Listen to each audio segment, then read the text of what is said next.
Ante la proliferación de negocios asegurando ganancias espectaculares o libertad financiera, es interesante contar la vida de película de Carlo Ponzi y cómo funciona su esquema de estafa, que aunque no se pueda creer, sigue funcionando 100 años después.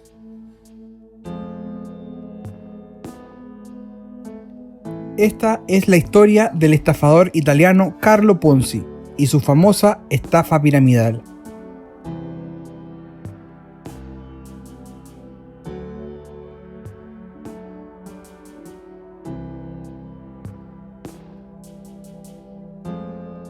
Pero antes de conocer más detalles de esta historia, no olvides suscribirte al canal de La Neura y activar las notificaciones para estar al tanto de los nuevos videos que se suben y así ayudarnos a seguir creciendo. Carlo Ponzi nació en 1883 en Lugo, al norte de Italia, en una familia modesta. Fue a la Universidad de Roma, donde conoció compañeros millonarios. Le encantó ese estilo de vida y se dedicó a salir con ellos, no terminando sus estudios. Luego la familia decidió enviarlo a América. En 1903, Carlo llega a Estados Unidos, la tierra de las oportunidades, específicamente a Boston, sin saber inglés, sin estudios y orgulloso de no haber trabajado nunca en su vida.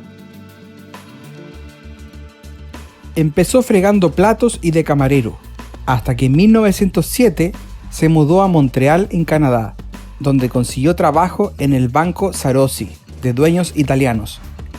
El banco pagaba un 6% de interés a sus clientes, muy por encima de la competencia. Ahí nació su interés por las finanzas.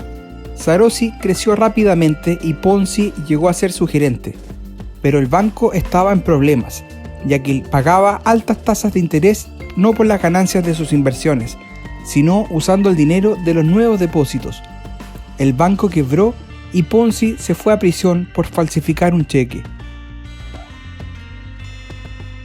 En 1911 es liberado, volvió a Estados Unidos y estuvo involucrado en un plan de contrabando de inmigrantes italianos. Allí fue nuevamente enviado a la cárcel, donde conoció a Charles Morse, famoso estafador de Wall Street, a quien consideró su modelo a seguir. Al cumplir su condena, volvió a Boston, donde le surge la idea de hacer arbitraje con sellos o cupones de respuesta internacional. Quería convertir los dólares de futuros inversores en monedas depreciadas como la lira italiana y con ese dinero adquirir los cupones a un menor precio.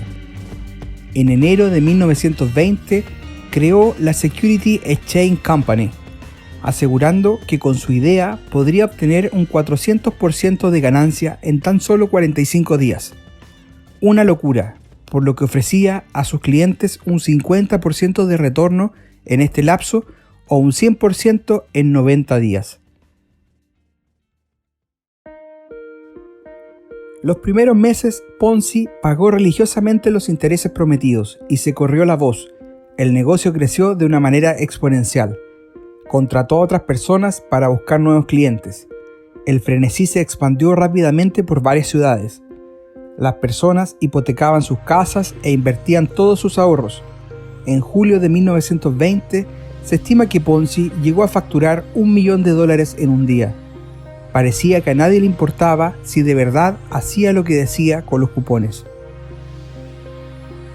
En pleno apogeo fue entrevistado por el New York Times, llegando a decir que había llegado a este país con tan solo $2.50 en efectivo y $1 millón en esperanzas, y esas esperanzas nunca me abandonaron.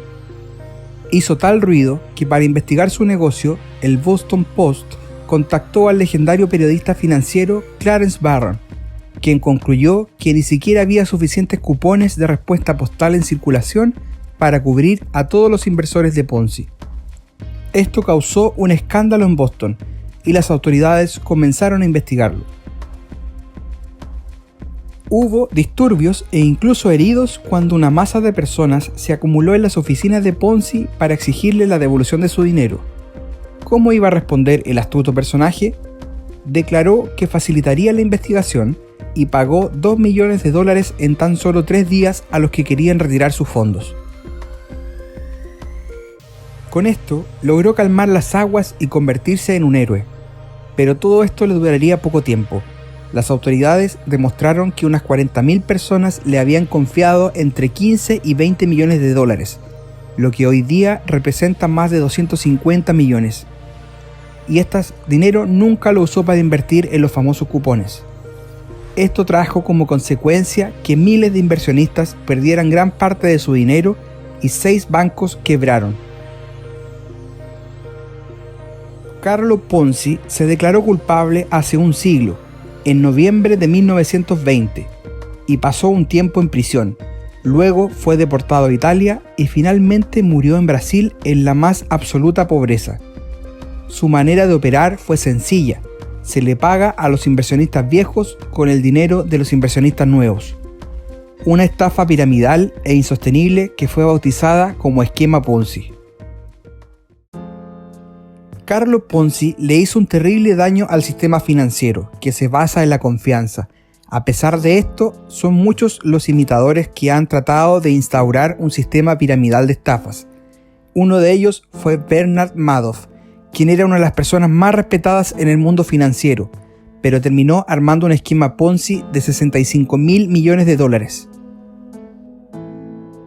Si te gustó el video y te gustaría profundizar un poco más en el sistema piramidal usado por Carlo Ponzi y por Bernard Madoff, te recomendamos la película del año 2008 producida por HBO titulada El Mago de las Mentiras, protagonizada por Robert De Niro.